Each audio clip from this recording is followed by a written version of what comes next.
I should have known something was wrong when the humans smiled. Not the polite, diplomatic smile we had seen in the 17 previous negotiations. Not the strained, tired smile of someone who had been arguing for 3 cycles straight. No, this was different. This smile reached his eyes, and that terrified me more than any weapon the humans had pointed at us during the war. My name is Krell'ax, Third Speaker of the Vortan Collective, and I am about to tell you how one species, one planet, one unremarkable human with an unremarkable face managed to do what no one in the known galaxy had done in 6,000 years. He made us afraid. But let me back up. You need context. You need to understand just how badly we had miscalculated everything. The Vortan Collective controlled 47 star systems. We had enslaved 12 species, absorbed 9 others through diplomatic annexation, and wiped out 4 that refused to cooperate. Our military fleet numbered in the tens of thousands. Our technology was centuries ahead of most spacefaring civilizations. We were, by every metric that mattered, unstoppable. Earth had one system. One planet, really, if you did not count the lifeless rocks they had put tiny outposts on. Their fleet numbered maybe 300 ships, most of them cobbled together from salvaged alien technology they had reverse-engineered after making first contact 20 years prior. By every metric that mattered, they should have surrendered the moment our vanguard entered their system. They did not. Instead, they fought. Oh, how they fought. Like cornered animals. Yes, but also like something else. Something we had not seen before. They fought with a creativity that bordered on insanity. They strapped nuclear weapons to mining drones and sent them on kamikaze runs. They hacked our communications and broadcast their music, their defiant music, into our battle networks during combat. One of their captains actually rammed his ship into our flagship, screaming something about a place called Texas the whole way down. It was glorious, and stupid, and absolutely infuriating. We lost the first wave. Fine, it happened. We lost the second wave, concerning but manageable. By the third wave, when they had somehow figured out how to turn our own torpedoes around mid-flight using some kind of electromagnetic pulse trick, the Council started asking questions. Why are we struggling against primitives? The High Speaker demanded. I had no good answer. None of us did. So we changed tactics. We stopped trying to conquer them militarily and started threatening them economically, politically. We blockaded their system. We told their neighbors that anyone who traded with Earth would be considered an enemy of the Collective. We sabotaged their supply lines. We hacked their networks and stole their data. We made their lives difficult in every way we could think of, and still they refused to yield. That is when the Council decided on the final option. The one we had used on the Krell homeworld 60 years ago. The one that left nothing but glass and ash where cities used to stand. Total planetary bombardment. We sent the ultimatum on a Tuesday. I remember because humans have this strange obsession with naming their days, and I had learned enough about them to find it amusing. The message was simple. Surrender completely within 10 cycles, or we would reduce Earth to a radioactive wasteland. We expected panic, we expected desperate pleas, we expected them to finally understand that they could not win. Instead, they sent back a single response. Come to Geneva. Let us talk. Geneva, a city on their planet. They wanted us to come down there into their territory to negotiate. The audacity of it made several council members laugh out loud. But High Speaker Krell'ax surprised us all. We will go, he said. We will show them the face of their conquerors before we burn their world. They deserve that much. So we went. Myself, High Speaker Krell'ax, our military advisor General Krex, and 6 guards.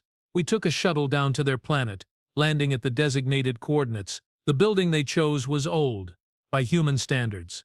Some kind of historic structure, with white pillars and carefully maintained gardens. Armed human soldiers stood at attention outside, but they did not point their weapons at us. They simply watched with those unsettling forward-facing predator eyes. We were led inside, through corridors decorated with paintings of human history. Battles, mostly. These creatures loved their battles, loved documenting every time they had killed each other en masse. It was disturbing, and I had to admit somewhat impressive. The negotiation room was simple. A long table, chairs on both sides, windows that looked out onto the gardens. 3 humans waited for us. The first was a woman named Ambassador Torres. Older, gray-haired, with eyes that had seen too much. She stood when we entered and offered the traditional human handshake. Thank you for coming, she said, as if we were doing them a favor. The second was a military officer. General Park, they called him, younger than Torres, with scars on his face and hands that never stopped moving. He nodded at us but did not speak. The third human was the one who smiled. His name was Marcus Webb. He wore a simple suit, no military decorations, no obvious signs of rank. He looked tired, honestly, like someone who had not slept well in weeks. But when we entered the room, when our eyes met, he smiled. That smile. Please, sit, Ambassador Torres said, gesturing to the chairs. We have much to discuss. High Speaker Thonrak did not sit. None of us did. There is nothing to discuss, he said, his voice carrying the full weight of his authority. You have 10 cycles to surrender. That is the only reason we came here, to deliver this message in person, so there could be no confusion. Surrender, or die. Marcus Webb laughed, not a nervous laugh, not a bitter laugh, a genuine amused laugh, as if Thonrak had just told the funniest joke he had heard all year. General Park shot him a look and Ambassador Torres tensed, but Webb just kept chuckling to himself, shaking his head. Something amuses you, human? General Krell'ax growled. Webb wiped his eyes, still smiling.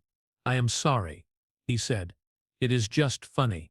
You come here to our planet surrounded by our military, breathing our air, and you think you are in a position to threaten us. It is adorable. Really, adorable. Thonrak's crest flared, a sign of aggression. We have 40,000 ships in orbit around your world. We can turn your continents into fire with a single command. You have lost. You simply lack the wisdom to accept it. Have we lost? Webb tilted his head. Tell me, High Speaker, how many ships did you have when you entered our system 6 months ago? 60,000, Krell'ax answered, pride in his voice. And now you have 40,000. Webb's smile never wavered. Where did the other 20,000 go? Silence. Uncomfortable.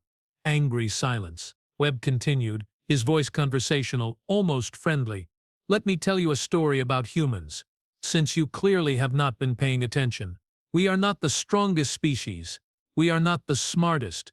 We are not the fastest, or the toughest, or the most advanced. But we have one trait, one gift, that has kept us alive through ice ages and plagues and world wars and our own stupidity. Do you know what that is? None of us answered. We adapt. Webb leaned forward, his smile finally fading. You hit us and we learn. You hit us again, and we evolve. You keep hitting us, and we start hitting back harder, smarter, nastier. 6 months ago, we did not know how to fight ships like yours. Now we do. 6 months ago, we could not hack your systems. Now we can. 6 months ago, we were terrified of you. Now, he shrugged. Now we are just annoyed. Brave words from a dead man, Thonrak said. Are they? Webb pulled out a small device, no bigger than his hand. This is a transmitter. Very simple technology. Really, if I press this button, it sends a signal. That signal activates a network of devices we have hidden throughout your fleet. Devices we smuggled on board during the last 3 boarding actions. Devices that are currently attached to your ship's reactor cores. My blood went cold. Webb saw my reaction and nodded. Ah, Third Speaker Krell'ax understands. Good. Let me spell it out for everyone else. We have bombs on your ships. Not all of them, obviously. We are not miracle workers. But enough. More than enough. If I press this button, you lose half your remaining fleet in less than a minute. You are bluffing, Krell'ax said, but his voice lacked conviction. Am I? Webb raised his hand over the button. Shall we find out? Wait, I spoke before I could stop myself. Wait, you would sacrifice your entire planet on a bluff. Webb looked at me, really looked at me, and I saw something in his eyes that made me understand why humans had survived as long as they had. It is not a bluff, Third Speaker. And yes, we. Ambassador Torres stepped forward, her voice calm and professional. Gentlemen, let us not be hasty. Mr. Webb has made his point. We are not defenseless. We are not helpless. You cannot simply bully us into submission. Now, can we please sit down and have an actual conversation about this situation? Slowly, reluctantly, we sat. Webb placed the transmitter on the table between us, his hand resting near it. A reminder. Here is what is going to happen. Torres said, you are going to call off your bombardment. You are going to withdraw your fleet to the edge of our system. And then we are going to negotiate a treaty. A real treaty. not a surrender. And if we refuse? Thonrak asked. Webb smiled again. That damned smile. Then I press the button, your fleet gets crippled, and our remaining ships finish the job. Then, just for fun, we use the hyperspace coordinates we pulled from your navigation computers to visit your homeworld. Not with an army. We cannot afford that, but with a few small ships. A few creative people. A few nasty surprises. Tell me, High Speaker, how well defended is your capital? The implications hung in the air like poison gas. Humans had proven they were willing to die for their planet. But more than that, they had proven they were willing to make us pay for killing them. And payment, we were learning, would be very, very expensive. You are insane, General Krell'ax whispered. Probably Webb agreed, but we are also still alive. Can your last dozen civilizations say the same? Thornarek's crest flattened against his skull, a sign of submission I had never seen from him before. What do you want? I want you to leave, Webb said simply. Pack up your ships, go home, and never bother us again. In exchange, I will not press this button. I will not send strike teams to your worlds. I will not upload the virus we developed into your communication networks. I will not release the biological agent we engineered specifically to target Vortan physiology. He paused. You did not know about that last one, did you? We did not. The expression on General Krell'ax's face confirmed it. Torres pulled out a folder, sliding it across the table.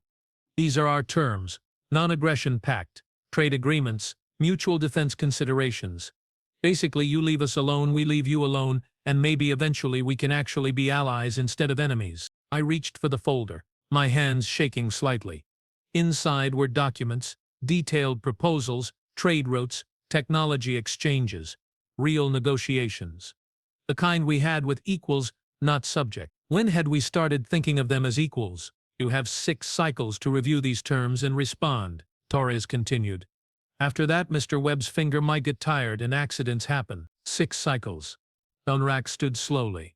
We will consider your terms. Wonderful. Webb stood as well, extending his hand for a handshake.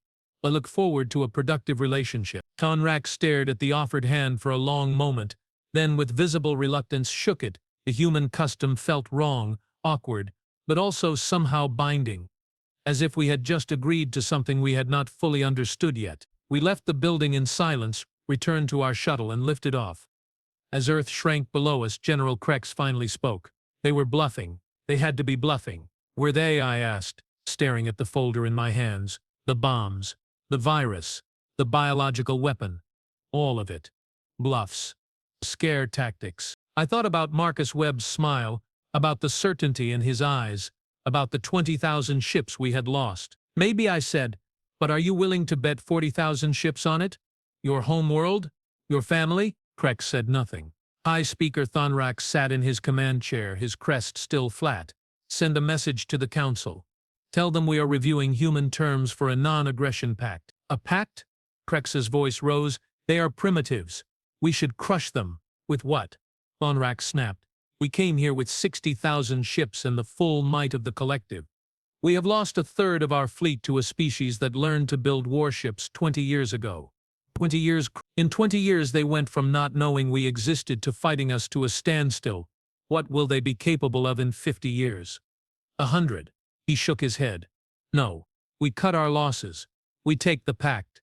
And we pray to whatever gods are listening that they never ever decide to visit our worlds. I looked down at the documents again, really reading them this time.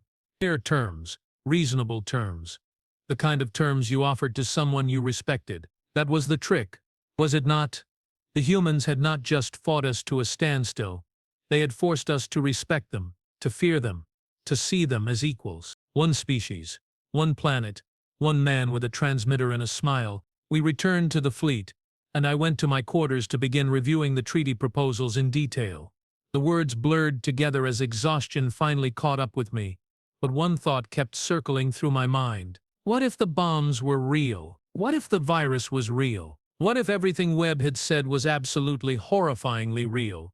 I pulled up our intelligence reports on Earth, reading through combat logs, intercepted communications, psychological profiles. Humans lied, yes. They bluffed.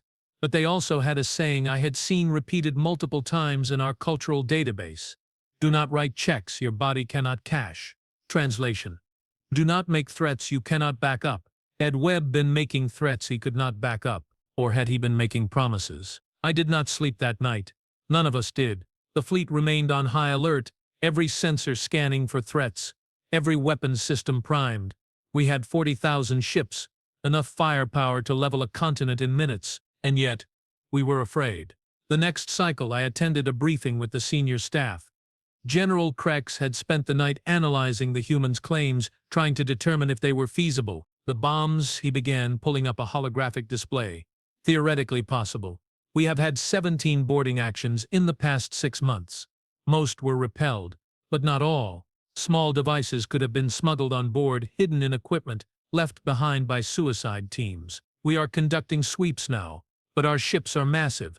It could take weeks to search them all. And if we find nothing, Krell'ax asked, then we know they were bluffing. And if we find something? Krell'ax did not answer. The hologram shifted, showing viral code. The virus, also theoretically possible. We know humans are adept at cyber warfare. They have hacked our systems before. If they had access to our core programming, which they might have gained from captured ships, they could have designed a worm to spread through our networks.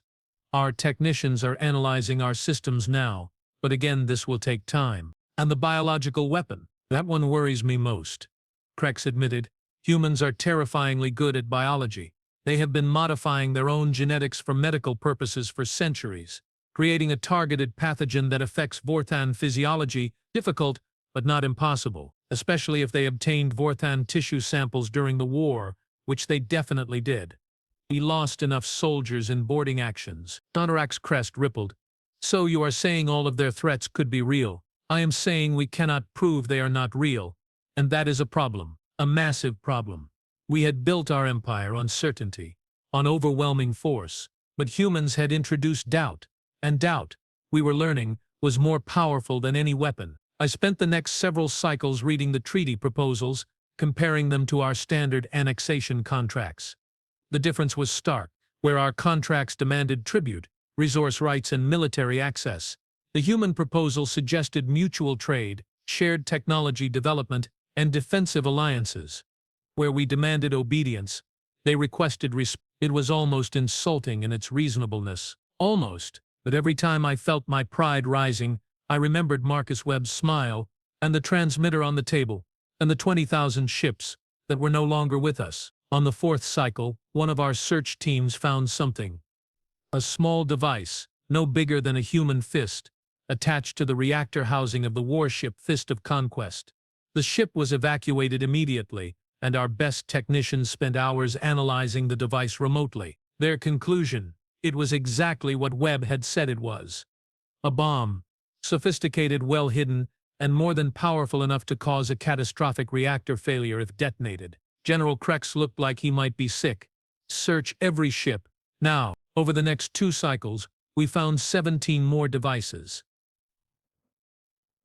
17, scattered across our fleet, hidden in critical systems, waiting. Some were on ships that had never been boarded, meaning humans had somehow gotten them there through other means. Supply transfers. Maybe. Maintenance crews. We did not know, and that ignorance terrified us. The virus was harder to confirm, but our cybersecurity teams found suspicious code buried deep in our communication protocols. Code that looked dormant but could be activated remotely. Code that could, theoretically, shut down our entire fleet's coordination systems simultaneously. We never did confirm the biological weapon. But honestly, at that point, did it matter? On the 6th cycle, High Speaker Krell'ax called a full council meeting via quantum link. I was there in the conference chamber as he addressed the assembled leaders of the Vortan Collective. We are accepting the human treaty, he said, his voice flat. All terms. No amendments.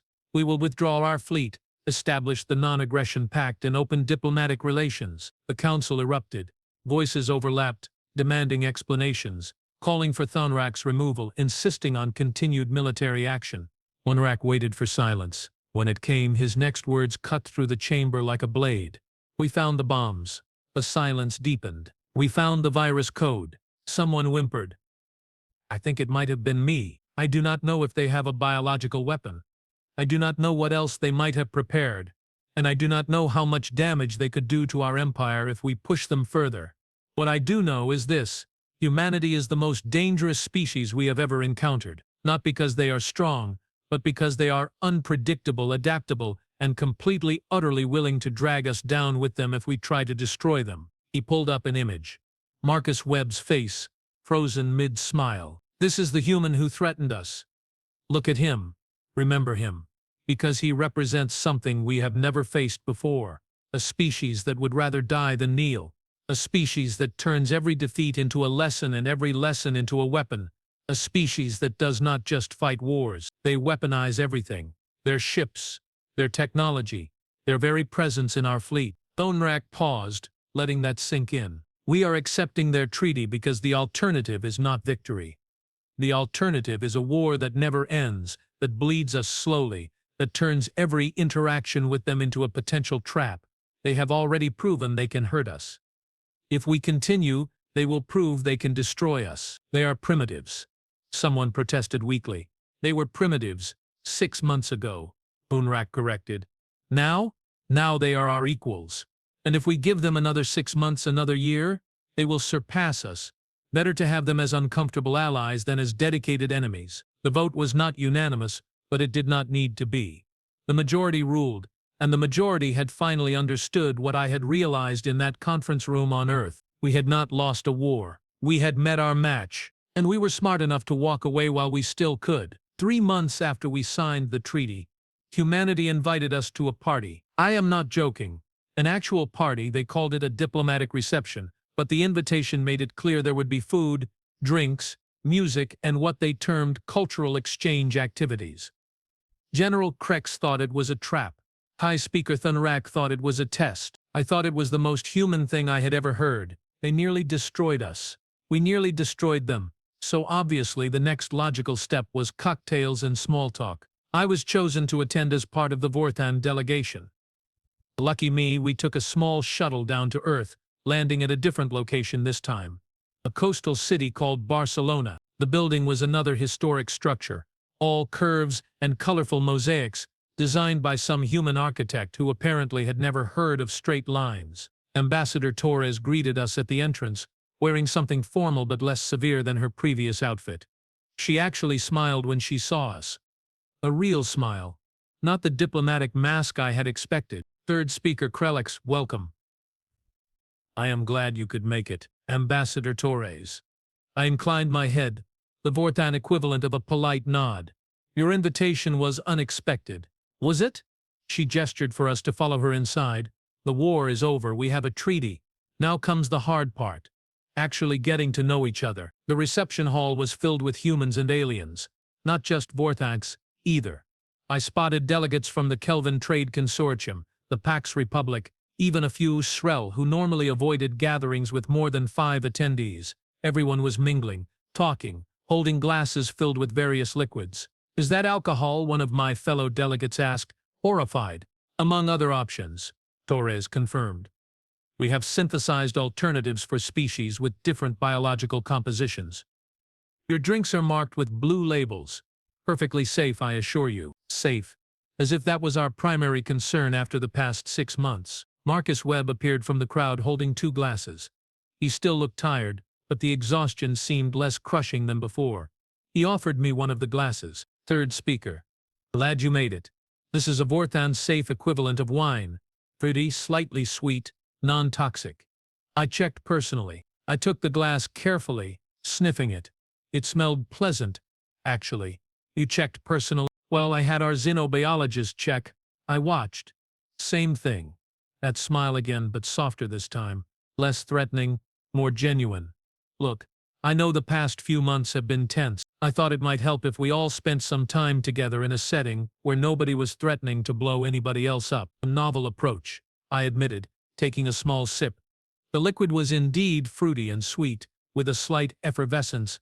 Not bad. We humans have a saying, Webb continued. It is easier to hate someone you have never shared a meal with. Not impossible, but harder. So, tonight we eat. We drink. We talk about things that are not war or politics or mutually assured destruction. We remember that we are all just beings trying to survive in a very large, very complicated galaxy. And if someone tries to assassinate someone else during your party, I asked, only half joking, then we will all be very disappointed, and I will press several buttons I keep in my pocket at all times. He patted his jacket, but I doubt that will happen. We have excellent security, and honestly everyone here seems tired of fighting, including you. He was right. I was tired. We all were. The evening progressed in ways I had not anticipated. The food was strange but interesting. Humans ate a bewildering variety of things, and they had prepared options for every species present. I tried something called paella, a rice dish with vegetables and synthesized proteins that mimicked the texture of seafood. It was delicious. General Park, the scarred military officer from our first meeting, approached me while I was eating. Third Speaker, enjoying the food? Surprisingly, yes, he nodded, taking a bite of his own meal. Good. Our chefs worked hard on this. Cultural hospitality is important to us, even for enemies, former enemies, he corrected. And yes, especially for former enemies. Some of our best friendships started as rivalries. Take France and Britain, fought each other for centuries. Now they are allies. Or Germany and, well, everyone. Lots of wars, now lots of cooperation. You fight each other frequently then. Used to. We got better at talking instead. Mostly. He grinned. We still argue about sports, though. That gets intense. I did not understand sports, but I appreciated the sentiment. As the evening continued, I found myself in conversations with various humans, discussing everything from art to technology to philosophy. One scientist, a woman named Dr. Keiko Tanaka, spent 20 minutes explaining human music theory to me. Another, an engineer called Rashid Okafor, showed me holographic designs for a new propulsion system they were developing. We would be happy to share the research, Okafor said. For the treaty, we have mutual technology exchange agreements. This could benefit both our species. You would share military technology freely. It is not military technology, it is propulsion technology. Can be used for military purposes, sure, but also for exploration, trade, travel. We prefer to think of it as the latter. He smiled. Besides, if we are allies now, your ships moving faster helps everyone, right? The logic was sound, but it still felt strange. We had spent so long seeing humans as enemies that I kept waiting for the trap, the betrayal, the moment where their masks fell away and revealed their true intentions. But the masks never fell, because they were not wearing masks. This was just who they were. Around midnight by Earth reckoning, Marcus Webb called for everyone's attention. The room quieted, all eyes turning toward him. Thank you all for coming tonight, he began. 6 months ago we were at war. Our ships were killing each other in the void. Our people were dying. Both sides believed they were right, that they had no choice, that the other side was the villain in this story. He paused. And maybe both sides were right. War is complicated. Morality is messy. History is written by whoever survives to write it. He looked around the room, making eye contact with various delegates. But tonight we are not at war. Tonight we are just people, beings. Consciousnesses that evolved on different worlds, under different suns, but all asking the same basic questions. How do we survive? How do we thrive? How do we build something better for the next generation? He raised his glass. I propose a toast. Not to victory or defeat, because nobody really won here. Not to peace, because peace is just the absence of war, and we need more than absence. I propose a toast to possibility, to the chance that maybe, just maybe, we can be better than our worst impulses, that we can build something together instead of tearing each other apart, that we can turn enemies into allies, and allies into friends. The room was silent for a moment, then someone started clapping. Then another. Within seconds, the entire hall erupted in applause, beings from a dozen worlds united in one moment of shared hope. I found myself clapping too, my manipulators striking together in the Vortan gesture of approval. Webb caught my eye across the room and nodded.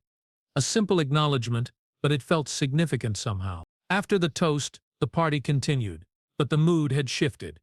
Conversations became deeper, more genuine. Delegates who had been maintaining careful diplomatic distance started actually talking to each other, sharing stories, laughing. I found myself speaking with a young human, a lieutenant named Felix Ortega. He had fought in the war, piloted one of the fighters that had attacked our ships. I shot down 3 of your interceptors, he said, his voice matter-of-fact. I am not proud of it, but I am not ashamed either. I was protecting my home, and I ordered attacks that killed thousands of your soldiers.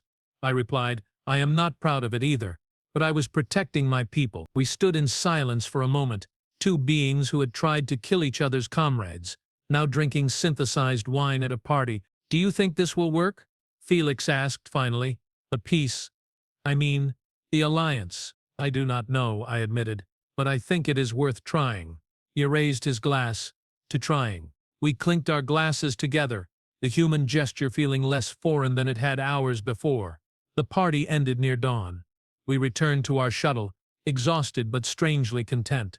General Krell'ax, who had spent most of the evening in a corner looking suspicious, finally spoke as we lifted off. They are dangerous, yes, I agree, but maybe not our enemies anymore. No, maybe not. The following weeks brought new challenges. Implementing the treaty was complicated.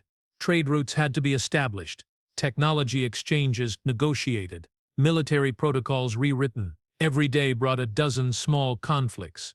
Misunderstandings, moments where old prejudices threatened to derail everything. But we worked through them. Both sides compromised, adapted, learned. I found myself in regular communication with Marcus Webb, handling various diplomatic issues that arose. He was brilliant at his job, I had to admit, patient when he needed to be, firm when necessary, always finding creative solutions to seemingly impossible problems. During one particularly frustrating negotiation about mining rights in a disputed asteroid belt, I finally asked him the question that had been nagging at me. The transmitter. The bombs, was it real? All of it? He was quiet for a long moment, his face unreadable on the holographic display. Does it matter? He finally asked. Yes. No, I do not know. I need to know if you were bluffing. Webb leaned back in his chair, that familiar tired smile crossing his face. Third Speaker, let me tell you something about humans. We are really, really good at bluffing. Some of our greatest victories came from convincing the enemy we were stronger than we actually were. But we are also really, really good at keeping our promises, especially the threatening ones. That is not an answer. Sure it is. The answer is, you will never know for certain. And that uncertainty, that doubt, that is what keeps everyone honest.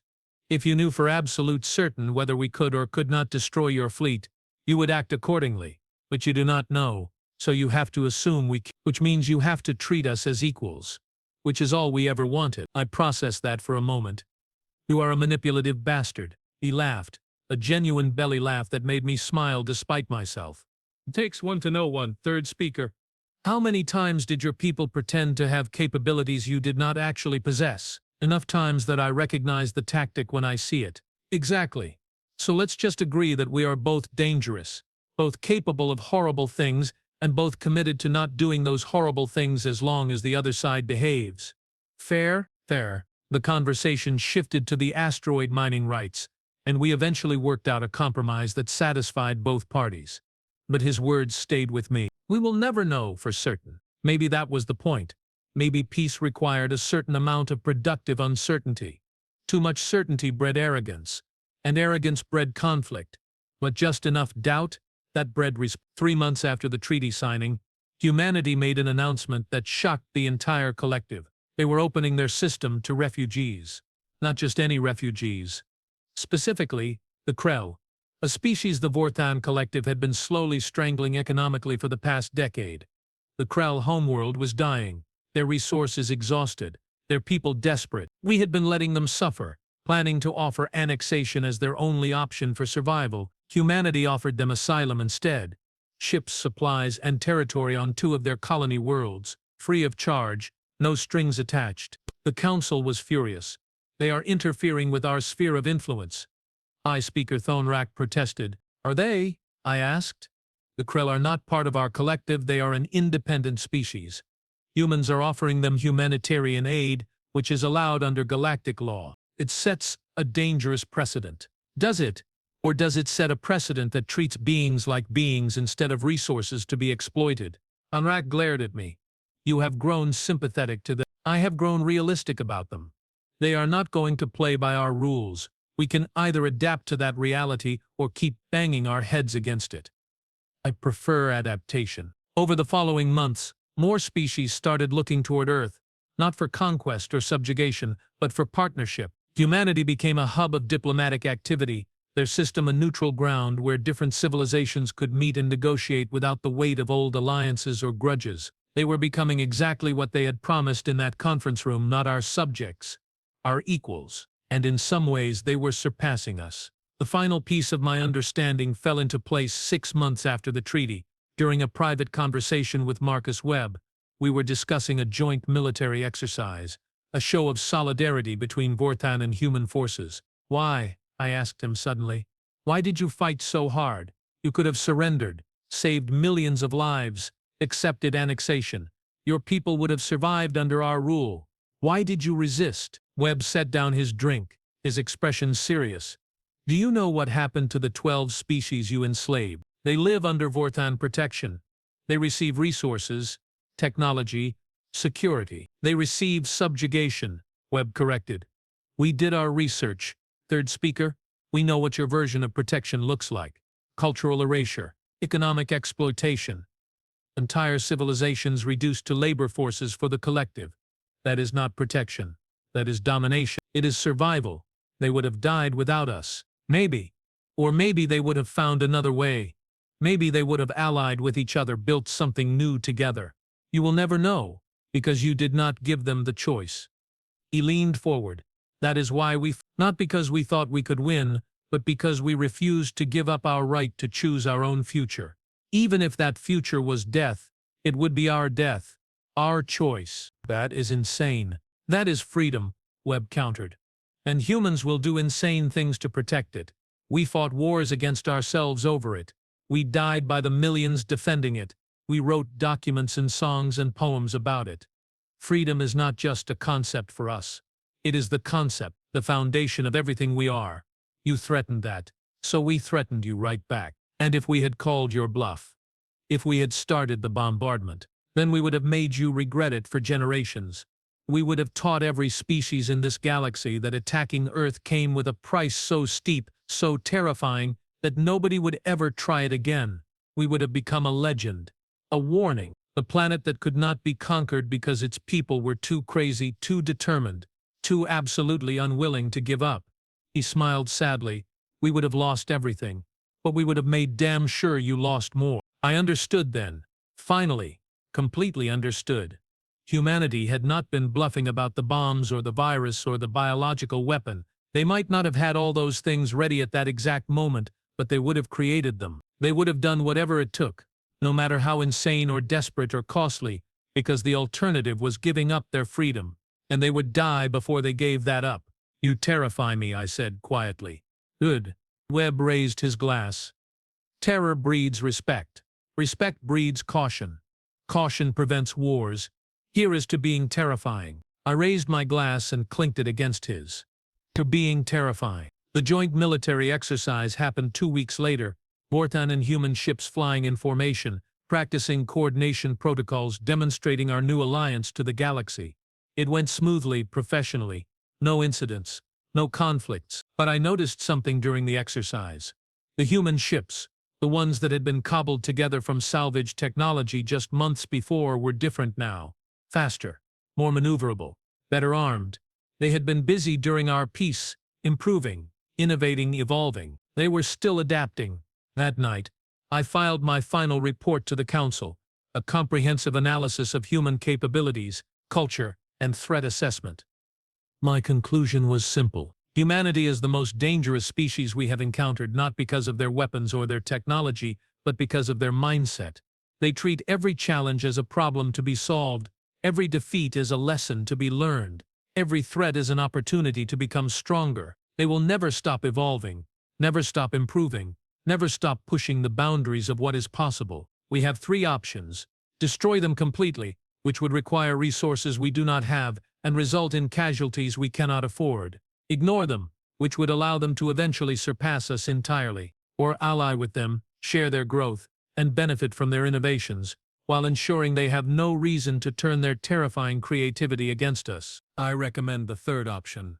Not because it is easy, but because it is the only one where we survive. High Speaker Thunrak called me after reading the report. You believe they will surpass us? I believe they already have, I said, in the ways that matter. We have more ships, more territory, more resources, but they have something we lost a long time ago. Hunger, drive, the absolute refusal to accept limitations. We built an empire and grew comfortable. They are still fighting for every advantage, every innovation, every inch of progress. In 100 years, they will be the dominant power in this region.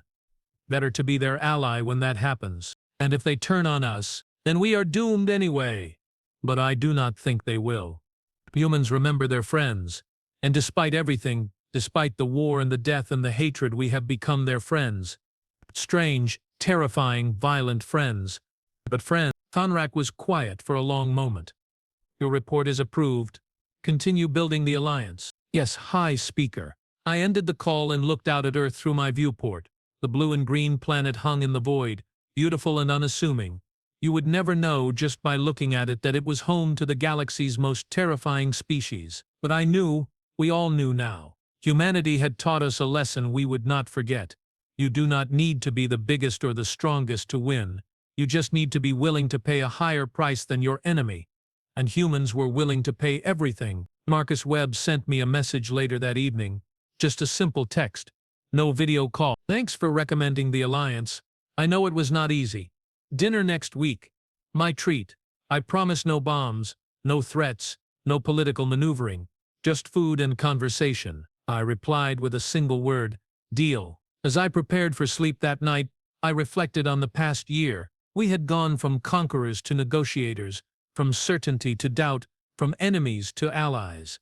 It had been exhausting, frustrating, and frequently terrifying, but it had also been necessary. The galaxy was changing. Old empires were fading, new powers were rising, and humanity was leading that change whether we liked it or not. We could resist and be swept away, or we could adapt and survive. I chose survival. We all did. And honestly, after getting to know humans, after seeing their creativity and determination and absolute refusal to be anything less than free, I was glad we chose survival. Because a galaxy with humans in it was going to be interesting, unpredictable, and occasionally terrifying, but it would never be boring. I smiled at that thought as sleep finally claimed me. Tomorrow would bring new challenges, new negotiations, new opportunities to avoid accidentally starting wars. But tonight I could rest knowing that we had made the right choice. We had threatened Earth. One human had offered us a choice, and we had been smart enough to take it. Marcus Webb, with his tired smile and his transmitter and his absolutely unshakable conviction that freedom was worth dying for.